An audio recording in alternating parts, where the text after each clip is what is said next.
We didn't even make it 24 hours into the Chicago Bears offseason before the discourse surrounding this team went completely off the deep end, where national media has us now talking about trading Justin Fields and drafting a quarterback with the number 1 overall pick. Let's put an end to this now so we don't have to be having these same dumb conversations all offseason long. You are Locked On Bears, your daily Chicago Bears podcast. Part of the Locked On Podcast Network, your team every day.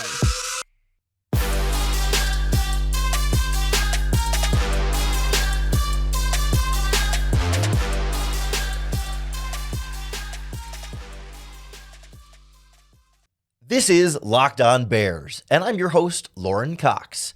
I'm here to bring you your daily, in-depth Chicago Bears news and analysis. You can follow me on Twitter at CoxSports1. You can follow the podcast on Twitter at Locked On Bears. You can like Locked On Bears on Facebook, join the Locked On Bears Facebook group for even more Bears talk, and make sure you hit that subscribe button on the Locked On Bears YouTube channel to keep up with all of our video podcasts as well. Thanks for making the Locked On Bears podcast your first listen today. Today's episode of Locked On Bears is presented by PrizePicks. PrizePicks is daily fantasy made easy. Pick 2 to 5 players, and if they score more or less than their PrizePicks projection, you can win up to 10 times your money on your entry. First-time users can receive a 100% instant deposit match up to $100 with our promo code LOCKEDON. That's prizepicks.com, promo code LOCKEDON. On the show today, we discuss and hopefully put to bed the idea of the Bears using the number 1 overall pick in the 2023 NFL Draft to take another quarterback and trade Justin Fields to another team and start the young quarterback process over with Bryce Young, CJ Stroud, Will Levis, whoever. We'll look at where this sort of thing comes from and why we hear things like this. We'll kind of get to the bottom of how this tends to operate and where this lingers as a result. We'll debunk it a bit and look at why it seems incredibly unrealistic and why it doesn't match any indication the Chicago Bears have given us at any point in this process, and why it's just overall doesn't make a ton of sense and is a little bit ridiculous. And we'll wrap up with a look at maybe a wild idea in here. Something that's not going to happen, but something we can at least think about, for at the very least, a thought exercise as we think about how all this discourse is going to play out over the course of this Bears offseason. It's going to be a long offseason, folks. I mean, we're in January 9th, when we literally made it the one day after the season ended, before the talk is, well, should the Bears trade Justin Fields and draft another quarterback? And it's frustrating and it's annoying. And it's like, usually we get to February, late February, but before free agency, when we've had 2 months of no Bears football. And it's kind of like, okay, we're running out of things to talk about. And so the fan base starts just looking for things. And it's like, well, what about this hypothetical scenario that's likely not going to happen? It's like, okay, why are we really talking about this? Like, wow, we must be bored and in the middle of the bored offseason. We didn't even get to that point, right? It's day 1. And we kind of skipped all like the easy, like surface level, like, oh, who should they take? Jalen Carter or Will Anderson and like trading the pick and stuff. No, it's like, no, we're already galaxy braining it to Bears trade away Justin Fields and draft a quarterback number 1 overall. Not something that looks realistic or matches any of the evidence of what we've seen how this team is operating right now in any way. Let me say that on the front end. But I want to start by exploring kind of how this works, right? So from what I've been able to tell, and certainly I'm not seeing everything ever posted anywhere on the internet at all times, but this comes from some national media type outside of Chicago folks. I think one of them was former NFL GM Mike Tannenbaum tweeted that, the Bears should be thinking long and hard about trading Fields and drafting Bryce Young specifically as the quarterback answer there. But we've seen some other like blogger journalism type folks like that. Folks that it's not like this is not a shot at them as that being uncredentialed or not having intelligent football things to say. But the point being that they're not listening to every Chicago Bears press conference. They're not doing deep dive all 22 breakdowns of every game. They might not even be watching every single game or every single throw that Justin Fields has made. They just don't have as much context or information about this team, and yet, they're still in the business of putting ideas out there. They're not reporting that it's going to happen. They're not even saying like the Bears are dumb if they don't do this, but they're just sort of saying, well, from their perspective, which might be limited, because they can't have, you can't have an in-depth understanding of every single football team, the ins and outs all the way through, right? There's a certain level as a national media person that you just can't get into, and it's why I think people that know the teams more intimately can get upset and frustrated by this sort of thing. I think it's a lot of that is where this comes from, and then of course Bears Twitter and even the local media starts to talk about it, and we're talking about it here on the podcast, right? That's how it matriculates down through, and I think we hear it for a couple of reasons from these groups. Is one, you have people that I think I haven't like looked to see that it's the same people, but it's the same idea earlier this offseason, right? Before this past season, we heard people saying, well, do the Bears trust Justin Fields? They're not building around him. They seem to not trust Justin Fields by the way that they're not building around him. And it feels like this is like the follow-up take to that, to try and confirm their previous take that the Bears weren't building around Justin Fields because they didn't trust him. Well, now if that's true, then this can be true. Like I can make both things true by saying now that the Bears should trade him because they didn't trust him and build around him the first time, right? It's that continuation to try and be right and to be smart and different and ahead of the curve and say the things that other people are not saying. It's the people that don't have the full information, that look at the box score numbers or even some analytic numbers and say, yeah, Fields isn't any good. The Bears should draft a quarterback. And you look at it and say, okay, Fields wasn't Ryan Poles' guy. He didn't draft Justin Fields. He wasn't here to draft Fields.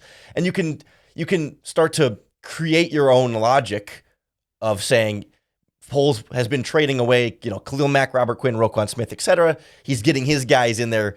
Why not move Fields and get his quarterback in there? Like that's not totally out of the realm of logic. There's a trend there that you can look at and try and accommodate with this. And of course, the Bears haven't had a number one pick since the 40s.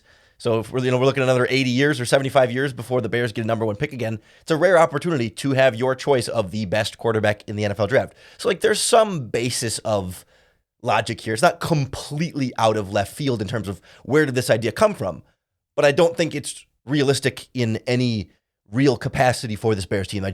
I would bet a lot of money that this does not happen, and the odds makers certainly agree with that sentiment at this stage. BetOnline, for example, has the Bears as odds-on favorite to trade the number one overall pick, which would mean they're not going to draft a quarterback. So I just want to make sure we kind of understood where it came from. But now let's really take the time here to understand why it's not a real thing, why this is ridiculous, why it doesn't make sense for the Bears and doesn't match everything we've seen and heard from this organization. We'll kind of dismiss this and hopefully try and put this behind us early in the offseason so we can get on to real, productive offseason conversations about how to best build this team next on Locked On Bears. The Locked On Bears podcast is presented by our friends at PrizePicks, the better way to do daily fantasy sports, especially with no more Bears games on. It's just going to be playoff football. You don't have those real stakes attached to the team, so make these games that much more exciting with our friends at PrizePicks because it's better daily fantasy. It puts you in complete control. You pick 2 to 5 players, and if they score more or less than their PrizePicks projection, you can win up to 10 times your money on any entry. There's no competing against other people. So what someone else's lineup is will not affect whether you win or lose. You are in control. You pick the players, and you decide whether you win or lose. And it's super easy to play, literally 60 seconds or less. Just download the PrizePicks app or go to prizepicks.com to sign up and play daily fantasy sports. First-time users can receive a 100% instant deposit match up to $100 with our promo code LOCKEDON. If you deposit $100, PrizePicks will give you $100. If you deposit $50, PrizePicks will give you $50. Just don't forget to enter that promo code LOCKEDON at sign-up for an instant deposit match up to $100. This episode is brought to you by our friends at TurboTax. It's that time of year, folks.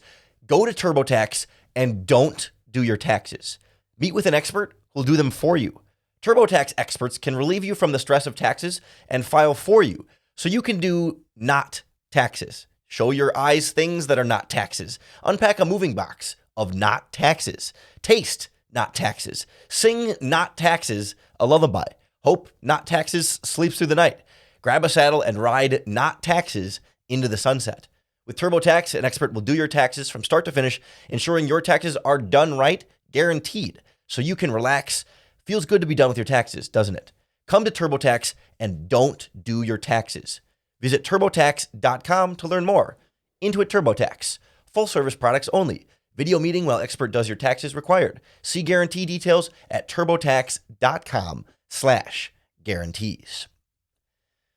I'm pretty ready to guarantee the Chicago Bears do not trade Justin Fields in order to draft a quarterback with the number 1 overall pick. Never say never, right? I mean, anything can happen. We don't know Ryan Poles that well, but come on. This is not going to happen. It would be the upset of all upsets, the wildest offseason move in Chicago Bears history to make a move like this. And it would go against everything we've seen and heard from this Chicago Bears organization. We've heard quarterbacks coach Andrew Janocko talk about how Justin Fields is taking ownership of this team and wants to then take ownership of this city and of this organization. That he wants this to be his franchise, wants this to be his city, was the quote I'm reading here from Andrew Janocko. Fields said just yesterday that he already feels like this team is his, that the guys in here, they know how hard he works and that they get behind him. We heard defensive tackle Justin Jones yesterday was asked about Justin Fields and said, quote, Justin Fields having a quarterback like that, having your franchise quarterback like that, a lot of people are still looking for theirs. We found ours. That's number 1 right there already. You hear Matt Eberflus talk about their belief in Justin, their happiness with the progress that he's made, and their efforts to make everything around him prioritize his success. The way they talk about him and the quarterback position is all about Justin Fields as the guy. And as this podcast comes out on Tuesday, I believe we are scheduled to hear from general manager Ryan Poles. And it's going to be a real opportunity for him to pretty well put that quarterback thing to bed because he's going to be asked about it. And I think you're going to hear a quote somewhere along the lines of, listen, we always do our homework on every player in the draft, and we're always going to evaluate the quarterbacks just to have scouting reports on them for the future. But we're very comfortable with where things are with Justin and don't anticipate, that being a part. That some kind of question about that where he's going to say, yeah, they scout every quarterback in every draft. That's not a reflection on who they have at the quarterback position. I'm sure they scouted every quarterback this past season, even before without a first round pick. They're still scouting all of those quarterbacks, Kenny Pickett and Desmond Ridder and all them, to have scouting reports on them in the future, whether they become a backup someday or, Lord knows down the line, you have those rookie scouting reports on all the players there. The Bears are behind Justin Fields and have made it clear along the way that they have been behind Justin Fields. On top of that, we have seen Justin Fields make progress as a quarterback this season. And so much of this focus has been on his development, and we have seen that progress there. Like the people that say, oh, well, you're not sure if Fields is any good, and you're not sure if he could be the guy, and he was so bad as a passer this season, and that's not sustainable in the NFL, and you just need to get a better quarterback in there because he's no good. Like, he got better specifically as a passer this season. He grew in the exact ways we were looking for Justin Fields to improve this season. It was what we were looking for from him. Sure, we wanted better stats and more wins, and sure, but that's not... The goal this season was not for Justin Fields to throw for 4,000 yards. The goal this season was not necessarily for Justin Fields to win 10 games. The goal was for Justin Fields to get better as a quarterback. And that's what we saw him do this season. The last game against the Lions, a step back, a regression, not as good in that game, 100%. But over the course of the season, he got better.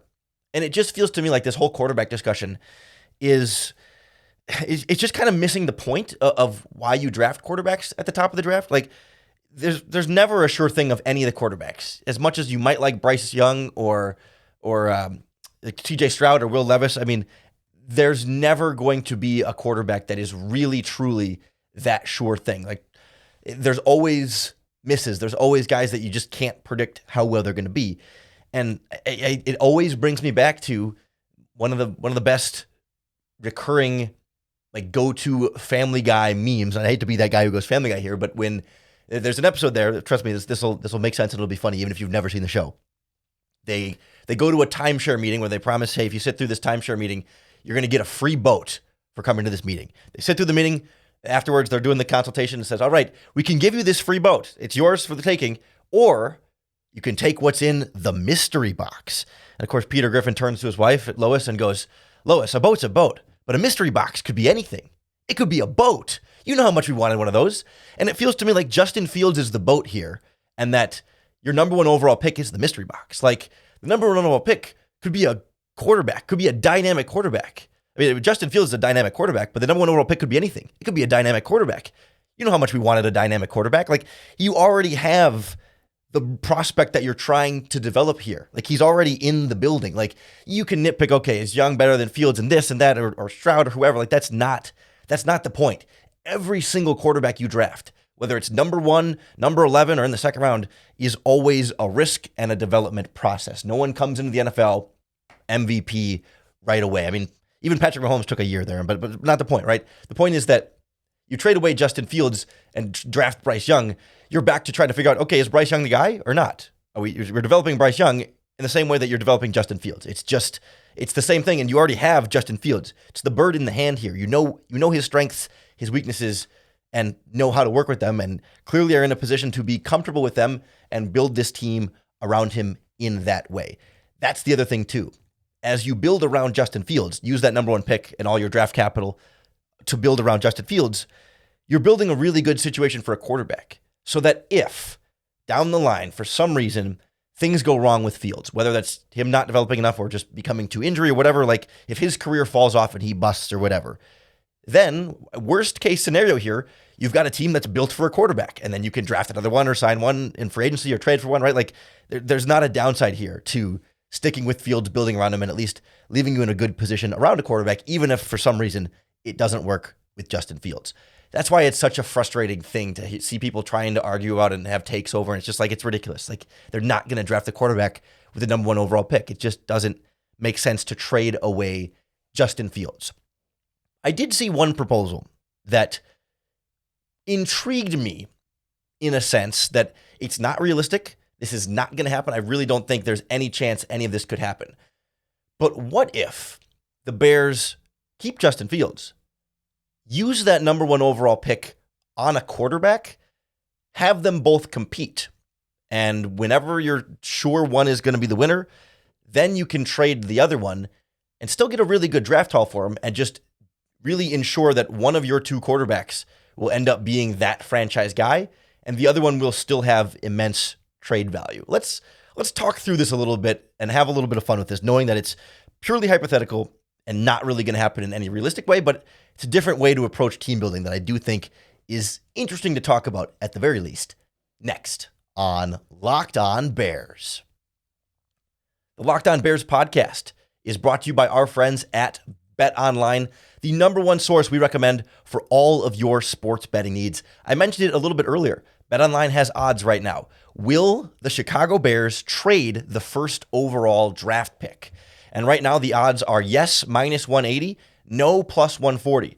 Those of you that can't read betting odds that quickly, it means the odds makers are expecting the Bears to trade away the number 1 overall pick.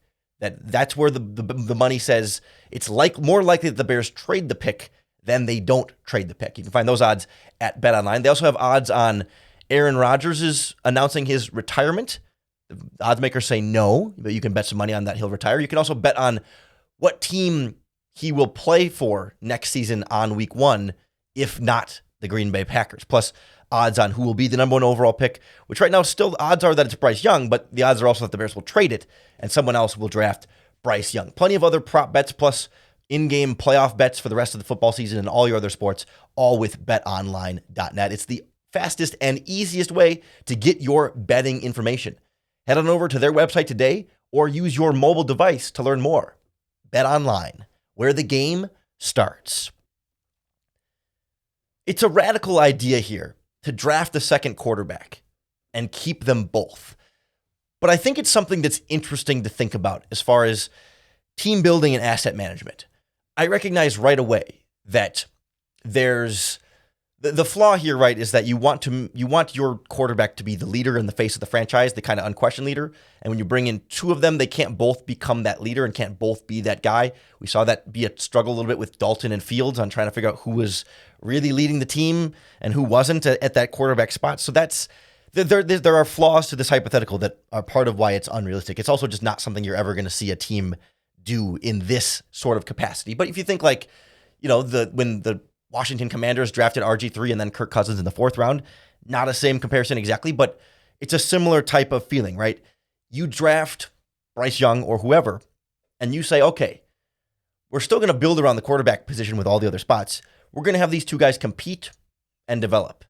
And whichever one looks more like the franchise quarterback, not even by week 1 necessarily. You can stretch this out over a couple of years. You certainly have them compete OTAs, minicamp, training camp. But Justin Fields is going to start out with a pretty significant head start there of knowing the offense, having 2 NFL seasons under his belt. So you draft Bryce Young or CJ Stroud or whoever. You bring them into training camp. You let them compete. You let them try and grow as much as possible. Maybe year 2 for the rookie and year 3 for Justin Fields. Like after next year, you make it a true competition. And regardless of what happens there, whether Fields completely beats out that number 1 pick and is clearly the better quarterback in the franchise future for the Bears, or whether Bryce Young or whoever just is a better quarterback prospect and picks it up more quickly and is a better passer and a better everything that Bears need at the quarterback spot, and you sit down Justin Fields, I don't think in either case, either guy loses any trade value from now to then, right? I mean, unless Fields is just terrible and completely busts it up and is just awful and you're forced to bench him because he's no good. But that's not really the outcome that we envision. It's not hoping one of the guys is good because the other one will be bad. It's which one's going to be better than the other. And I think at any point you could trade either of the losing quarterbacks in that battle and get a massive haul similar to what you could get for them as the number 1 pick, or them, like whatever we talk about now, or whatever they're talking about now, where if the Bears traded Justin Fields this offseason and picked a quarterback number 1, whatever draft haul that looks like, it's probably going to be this very similar draft haul a year from now if you were to draft a second quarterback and end up switching to that second quarterback and keeping both quarterbacks there for the meantime. Like he's not going to depreciate in value. He's still going to be a super athletic, high upside young quarterback that many, many teams really wish they had in their building to be able to develop. And you would only then trade Fields if the guy you drafted was noticeably and significantly better. And if the guy you drafted wasn't noticeably and significantly better, you could still trade him, and all the teams that wanted to take him in the NFL draft that haven't really gotten to see him on the field, right? He wouldn't be playing and looking bad because he would still be behind Justin Fields. Teams are still going to want to pay top dollar on the trade market for a top young quarterback in the draft that they didn't have the opportunity to draft, that they could trade for, get him in the building as a drafted quarterback for them. And it feels like that's a pretty good way to make sure that you have the franchise quarterback situation figured out. I'm not even necessarily advocating that they should do this right now, but I think it's a really interesting idea to think about because you can always turn that quarterback back into value. And it's so important to get that quarterback right. And I have a lot of faith that Justin Fields is a franchise quarterback that can do a lot of very good things for this team. It's not about a lack of faith in Justin Fields at all. It's purely about teams will pay top dollar for quarterback. And if you can stockpile multiple really good quarterbacks and trade one of them, it's a really good way to turn assets into even more assets and squeeze the most out of those draft picks and squeeze the most out of what you use those draft picks on and get other teams to be desperate for that young quarterback. And we've seen how quarterbacks go on teams, sit on a bench for a while, and then all of a sudden teams kind of fall in love with them because they haven't seen them in a little while, right? There's just something that happens with quarterbacks where teams fall in love and get desperate and trade a haul for some of these quarterbacks. And there's even a little bit less risk there for those other teams trading for them because you've already drafted Bryce Young. You've already had him in your building. He's already been developed. Like there's a reason, like with Green Bay and the Aaron Rodgers, Jordan Love thing, there's been trade rumors about teams maybe wanting to trade for Jordan Love if the Packers are willing to just, ride it out with Aaron Rodgers another year.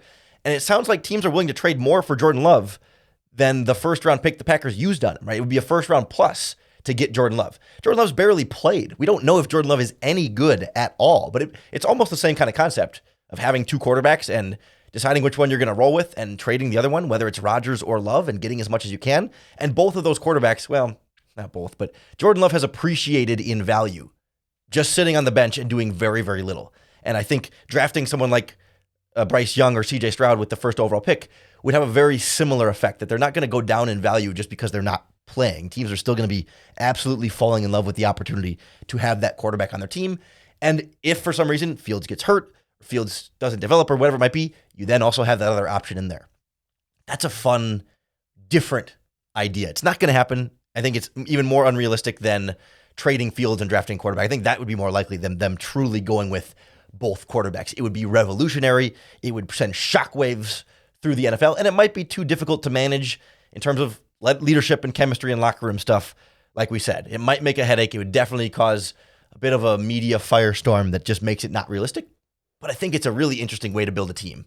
And I think it does give you quarterback insurance for any sort of worst case scenario with the quarterback that you have. Not a reflection of not a confidence in Justin Fields, just it's so important to get that quarterback right. And when you have the number one overall pick, how often are you going to have your choice of quarterbacks in a class with some pretty decent quarterbacks in them? Hopefully, we won't have to go through the offseason and talk about anything to do with the Bears and adding another quarterback all offseason. It really shouldn't be a consideration. It shouldn't be anything we have to devote any time to, but I thought it was important to get out on front, nip it in the bud, and make sure that we just don't have to talk about it anymore because it's not realistic for this franchise. I have a feeling that narrative is not going to go away. I hope Ryan Poles can really put it to bed with the press conference this week, but no matter what he says, you can be sure we're going to break that down for you right here on the Locked On Bears podcast. So make sure you hit that subscribe button to keep up with all of our daily, in-depth Chicago Bears news and analysis. Thanks for making the Locked On Bears podcast your first listen today. If you're looking for your second listen, check out all our other Locked On Chicago sports shows here on the Locked On Podcast Network. Your team every day. Locked On Bulls, Locked On Cubs, Locked On White Sox, Locked On Blackhawks, Locked On Illini, Locked On Northwestern, and more. All of your teams in and outside of Chicago are here for you on the Locked On Podcast Network. We won't have a full week of podcasts for you today. This week, I'm going out of the country. Later this week, we'll be gone a full week. So won't have a Friday podcast. Hopefully we'll have a Thursday podcast. Try and have something for you ready on Monday, but we might skip Tuesday and Wednesday and be back for you Thursday, Friday next week. Still, my flights are Wednesday to Wednesday, so I'm trying to figure out what I can get done beforehand and what I'll be capable of getting done afterward. But hope you'll stick around for this offseason. Just be gone for a little while, getting my own little vacation break in there. We'll be breaking down any and all Bears offseason topics all year long, and still, of course, making sure you get your opportunity to bear down.